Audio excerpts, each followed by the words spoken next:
मुंबईमधल्या मराठी शाळा ही कमी होत आहेत म्हणजे खास करून.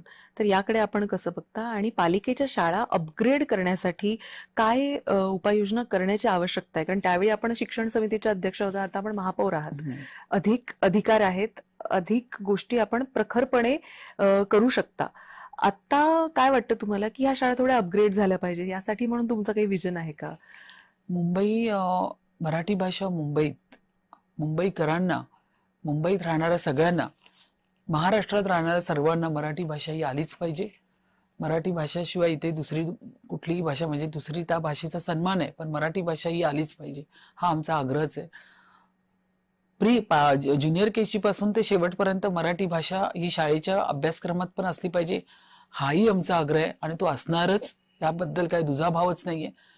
पण हे सगळं करत असताना मी शिक्षण समिती अध्यक्ष असताना मुंबई पब्लिक स्कूल सुरू केली होती.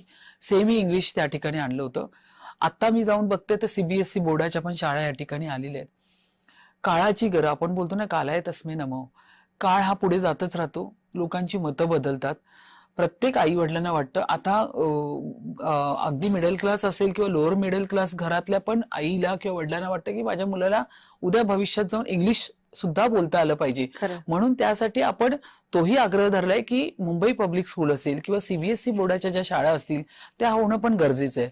कारण पण त्या शाळांमध्ये पण, मग ती आयसीसी बोर्डाची असेल, सीबीएसई असेल, कुठलीही बोर्ड असू दे, पण मराठी भाषा ही आपण सगळीकडे कंपल्सरी ही ठेवलेलीच आहे. पण हे सगळं करत असताना आपल्याला आपल्या मुलांना अपग्रेड म्हणजे इंग्लिश सुद्धा बोलता, लिहिता, वाचता आलं पाहिजे. मोठे झाल्यानंतर व्यवहार ज्ञानामध्ये कुठल्या कॉर्पोरेट कंपनीमध्ये असेल, कुठे असेल, तर इंग्लिशची गरज ही असते. त्यामुळे काळानुसार पालकांनाही वाटतं. मग आता हे सगळं करत असताना मग त्यांना असं वाटतं की पालिकेच्या शाळेत, म्हणून आम्ही पालिकेच्या शाळांना अपग्रेड केले की त्या ठिकाणी आपण काही ठिकाणी आपण मुंबई पब्लिक स्कूल सुरू केलंय, तर काही ठिकाणी आपण सीबीएसई बोर्डाच्या शाळा सुरू केल्यात, जेणेकरून मुलांना आता आमचे सीबीएसई बोर्डाच्या मुलांनी जवळपास 90% वरती पर्सेंटेज घेतलेत. वा. 10 मुलांचा सत्कार तर मी माझ्या दालनामध्ये केला. तर या पद्धतीने ही काळाची गरज आहे आणि ती ही आम्ही पुढे पुढे नेतोय. आणि ही संख्या वाढली पाहिजे. 100% आज सीबीएसई बोर्डाच्या ज्या आमच्या पालिकेच्या शाळेत त्याच्यात ऍडमिशन मिळत नाहीये, लोकांच्या रांगा लागल्यात.